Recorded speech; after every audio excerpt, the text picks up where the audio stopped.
আসসালামু আলাইকুম। আমি ডক্টর লাবণ। পরম করুণাময় ও অসীম আল্লাহর নামে বছর পেরিয়ে আবার এলো পবিত্র মাহে রমজান। অত্যন্ত তাৎপর্যপূর্ণ এ মাসে যথাসম্ভব ইবাদত বন্দেগী করে আল্লাহর সন্তুষ্টি অর্জনই প্রত্যেকের কাম্য। বেশি বেশি ইবাদত করার জন্য চাই সুস্থ দেহ, আর সুস্থ দেহ পাবার অন্যতম শর্ত হচ্ছে পর্যাপ্ত পরিমাণে পুষ্টিকর খাবার ও পানীয় গ্রহণ। তাই শরীরকে সুস্থ রাখতে রমজানের স্বাস্থ্য টিপস নিয়ে আমার আজকের আলোচনা। আপনার প্রতিদিনের গ্রহণ করা খাদ্য স্বাস্থ্যসম্মত কিনা বা আপনার দেহের ক্ষয়পূরণের জন্য পর্যাপ্ত কিনা নিশ্চিত হওয়ার সবচেয়ে ভালো উপায় একটি সুষম খাদ্যের তালিকা তৈরি করা এবং সেই তালিকা অনুযায়ী প্রতিদিন খাবার গ্রহণ করা। তাই এখনো যারা রমজানের খাদ্য তালিকা তৈরি করব বলেও তৈরি করেননি, আশা করা যায় এই ভিডিওটি কিছুটা হলেও তাদের সাহায্য করবে। আর যারা ইতিমধ্যে তৈরি করে ফেলেছেন তারা চাইলে একটু মিলিয়ে দেখতে পারেন। খাদ্য তালিকায় যা যা রাখতে পারেন: প্রচুর পরিমাণে পানি খেতে পারেন, এর কোনো বিকল্প নেই। একজন পূর্ণবয়স্ক মানুষের প্রতিদিন 2 থেকে 2.5 লিটার পানি পান করা উচিত, যা এই রমজানের মধ্যে ইফতার থেকে সেহরি পর্যন্ত সময়টাতে পান করা প্রয়োজন। উচ্চ প্রোটিনযুক্ত খাবার বেশি পরিমাণে গ্রহণ করা ভালো। কার্বোহাইড্রেট যুক্ত খাবার খাদ্য তালিকা থেকে একেবারে বাদ না দিয়ে প্রতিদিনই স্বল্প পরিমাণে গ্রহণ করা দরকার। এই সময় বেশি বেশি পটাশিয়াম যুক্ত খাবার গ্রহণ দেহের জন্য অপরিহার্য।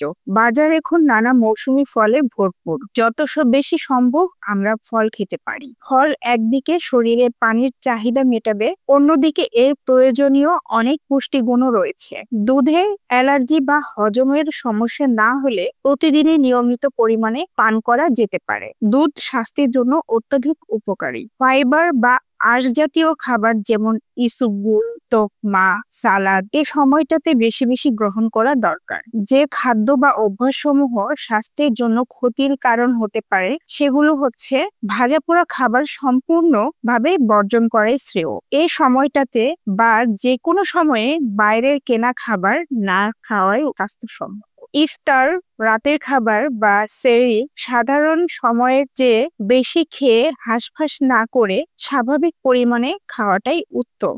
কোল্ড ড্রিঙ্কস, প্যাকেটজাত জুসের পরিবর্তে বাড়িতে তৈরি তাজা ফলের শরবত খাওয়া বুদ্ধিমানের কাজ হবে। ফাস্টফুড সম্পূর্ণরূপে এড়িয়ে যাওয়াই ভালো। এই সময়টাতে চা, কফি না খাওয়াই ভালো। তবে একান্তই খেলে তা ইফতার এবং রাতের খাবারের মাঝে খেতে হবে, কেননা চা, কফি শরীর থেকে পানি বের করে দিয়ে পানি শূন্যতা তৈরি করে। তবে যাদের শারীরিক কোনো সমস্যা বা অন্য কোনো কারণে ডাক্তারের সান্নিধ্যে থাকতে হয় তাদের জন্য ডাক্তারের পরামর্শ নিয়ে চলাই উত্তম।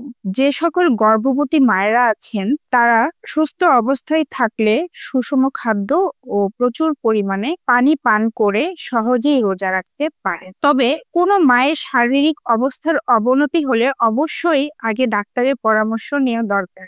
যারা ডায়াবেটিসে আক্রান্ত আছেন তাদের না খেয়ে বা অল্প খেয়ে রোজা রাখতে হবে এমন কোনো কথা নেই, কিন্তু অবশ্যই ডায়াবেটিক ফুড খাবেন। বিশেষ করে সেহরিতে চাইলে পর্যাপ্ত খাবার গ্রহণ করতে পারেন, কিন্তু অবশ্যই তার ডায়াবেটিস ফুড হতে হবে। রোজার সময়টাতে খাদ্য ও পানীয় গ্রহণে হঠাৎ বড় একটি পরিবর্তন হয়।